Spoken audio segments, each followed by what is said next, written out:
या मार्गावर सुद्धा आहे बरं का.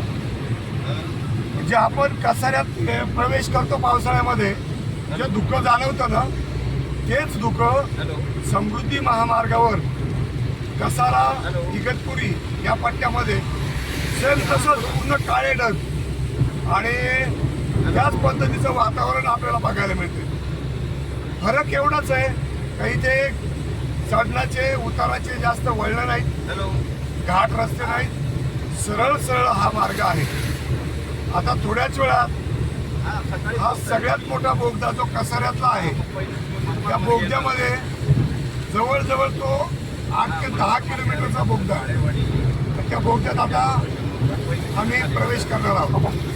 वास्तविक बोगद्याच्या सेंटरला गेल्यानंतर दम म्हणजे श्वासोश्वास ऑक्सिजन थोडं कमी वाटण्यासारखं वाटतं.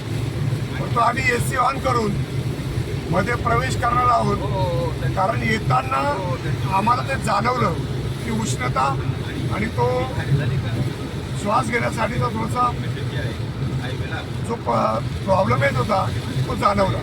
भयंकर पाऊस आहे. आता बोगद्यात गेल्यानंतर काय परिस्थिती आहे ती बघू. आमचे पंकज काळे सर या ठिकाणी एवढ्या पावसात आणि एवढ्या स्पीडमध्ये शूटिंग करतायत. तुम्ही सर बाजूला थोडासा कॅमेरा फिरवा, बाहेरचं दृश्य बघितलं पाहिजे. त्या बाजूला पण बघा, उजव्या बाजूला.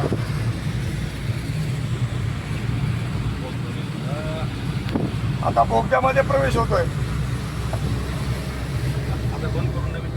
मोठा व्हिडिओ होईल.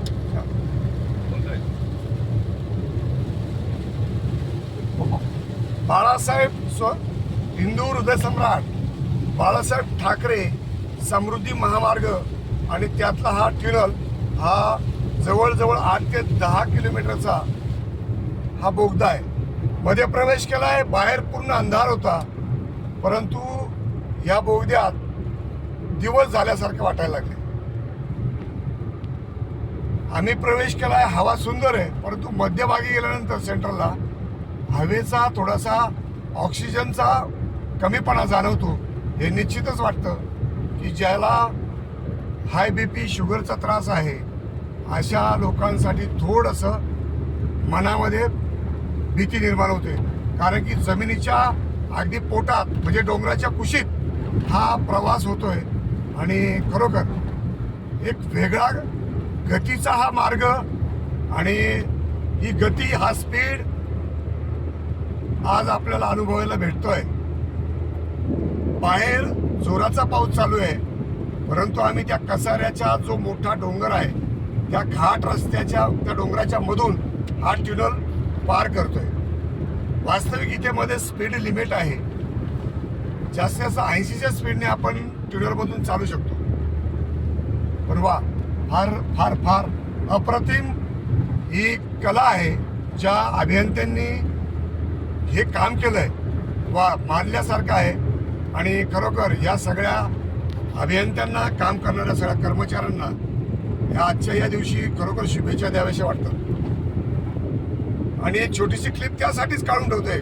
काय सांगता येत नाही की नंतर आम्ही या मार्गाने केव्हा मार्गस्थ होऊ, त्यावेळेसचा ऋतू कसा असेल सांगता येत नाही. पण आजचा जो ऋतू होता, सुरुवातीचा पावसाळा, पहिला पाऊस, पहिले ढग, पहिली हवा आणि त्या ट्युनलमधून आम्ही प्रवास करतोय. उन्हाळ्यातलं इथलं वातावरण दमट असू शकतं, याबाबत शंका नाही. हिवाळ्यात धुकं असू शकतं, हेही सांगता येत नाही. परंतु आजची ही व्हिडिओ क्लिप या ठिकाणी व्हिडिओ ग्राफ करतो आहे. आणि काळे सर, खरोखर तुमचं आभार मानलं पाहिजे. तुम्ही सुंदर शूटिंग या ठिकाणी करत आहात. या ठिकाणी आम्ही 3 लोक प्रवास करत आहोत. आमचे senior member Pandharinath Pawar, PR Pawar sir आणि पंकज काळे सर आणि मी स्वतः राजेंद्र मोहिते या ट्युनलमधनं प्रवास करतोय. बघा, म्हणजे जवळजवळ 8 ते 10 किलोमीटरचं अंतर आहे. 80च्या स्पीडने आम्ही चाललोय. अजूनही शूटिंग संपत नाहीये. म्हणजे एवढं अंतर आम्ही कापतोय आणि हा व्हिडिओ तयार होतोय. बघूया, आम्ही प्रकाशाच्या शोधात आहोत. बाहेर पडणारा उजेड आहे की पाऊस आहे की धुकं आहे हे आम्हालाही सांगता येणार नाही. कारण की जिथून प्रवास केला तिथे मात्र अंधार होता, धुकं होतं, पाऊस होता. आता जिथं आम्ही बाहेर निघणार तो भाग आम्हाला बघण्याची प्रतीक्षा आहे. काळे सर, तुम्ही जी शूटिंग करताय, तुम्ही बघताय, म्हणजे आजपर्यंतच्या प्रवासात अशा प्रकारचे टनल तुम्ही किती बघितले? अशा प्रकारच्या 3 ते 4 अशा ट्यूनर बघितल्या. त्यापैकी हा सर्वात मोठा असा हा बोगदा हा अप्रतिम आहे. आणि मी पहिल्यांदा असा हा बोगदा पाहिला आणि पहिल्यांदाच मी याच्यातून प्रवास करतोय. म्हणजे महाराष्ट्रामधला हा सगळ्यात म्हणजे मोठा प्रयोग म्हटलं तरी वावगं ठरणार नाही. बरोबर आहे सर तुमचं. हा, कारण आत्तापर्यंत आपण गोव्यापर्यंत गेलो, हा, अनेक बोगदे बघितले, हा. पण असा माझ्या माहितीप्रमाणे महाराष्ट्रात म्हणण्यापेक्षा भारतात हा पहिला बोगदा असेल एवढ्या लांबीचा. एवढ्या लांबीचा आणि हा विशेष बोगदा. म्हणजे इथली जी डोंगर आहेत यांची जी माती आहे ती लाल माती आहे, कमकुवत आहे. आपण येताना पाहिलं गोव्यावरून येताना, वेंगुर्ल्याहून येताना की अनेक डोंगर ढासळले होते, दरडी कोसळल्या होत्या. बरोबर सर. आणि इथे मात्र ते आपल्याला बघायला नाही मिळालं. कारण की खरोखर म्हणजे कसाऱ्यापासून नाशिककडे आणि तिथून पुढे धुळा विदर्भाकडे ही माती कणखर होत गेलेली आहे असं म्हणायला आपल्याला इथे एक म्हणजे एक निष्कर्ष निघतो. बरोबर आहे सर. कारण निसर्गाची लीलाच तशी आहे.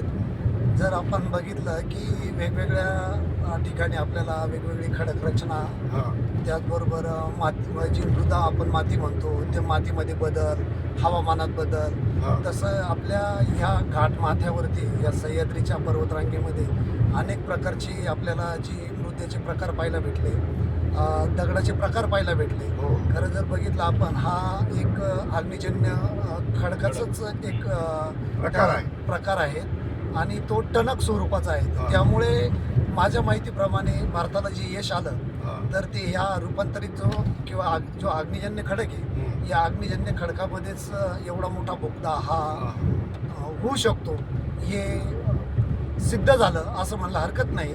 आणि हा एक पर्यटनासाठी सुद्धा हा चांगल्या प्रकारचा बनवलेला आहे की जेणेकरून जी शाळा असतील, महाविद्यालय असतील, त्यांनी खरंच हा बोगदा बघावा असं मी आव्हान करतो. एक गोष्ट तुम्ही लक्षात आली असेल की आपण लाल मातीतनं आता काळ्या मातीकडे चाललोय, बरोबर. काळसर मातीकडे. म्हणजे लाल माती जी आहे ती आंबा, पपई, आपलं सॉरी फणस, केळीसाठी नाही चालत ना ती लाल माती. नाही नाही हा, मला शेतीचा असा अनुभव नसल्यामुळे मी थोडंसं चुकतोय.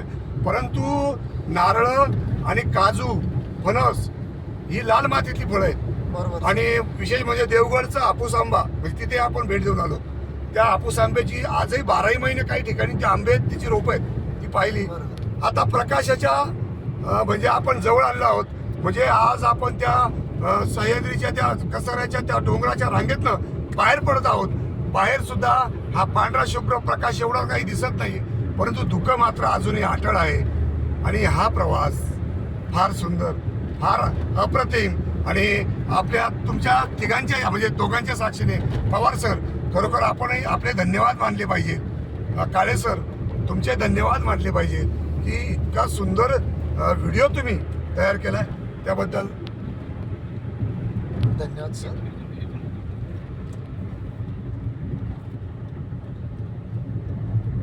वा. आपण आता नाशिकच्या दिशेनं म्हणजे आपण समृद्धी महामार्ग सोडलाय, बोगदा पास केला. बोगदा पास केला.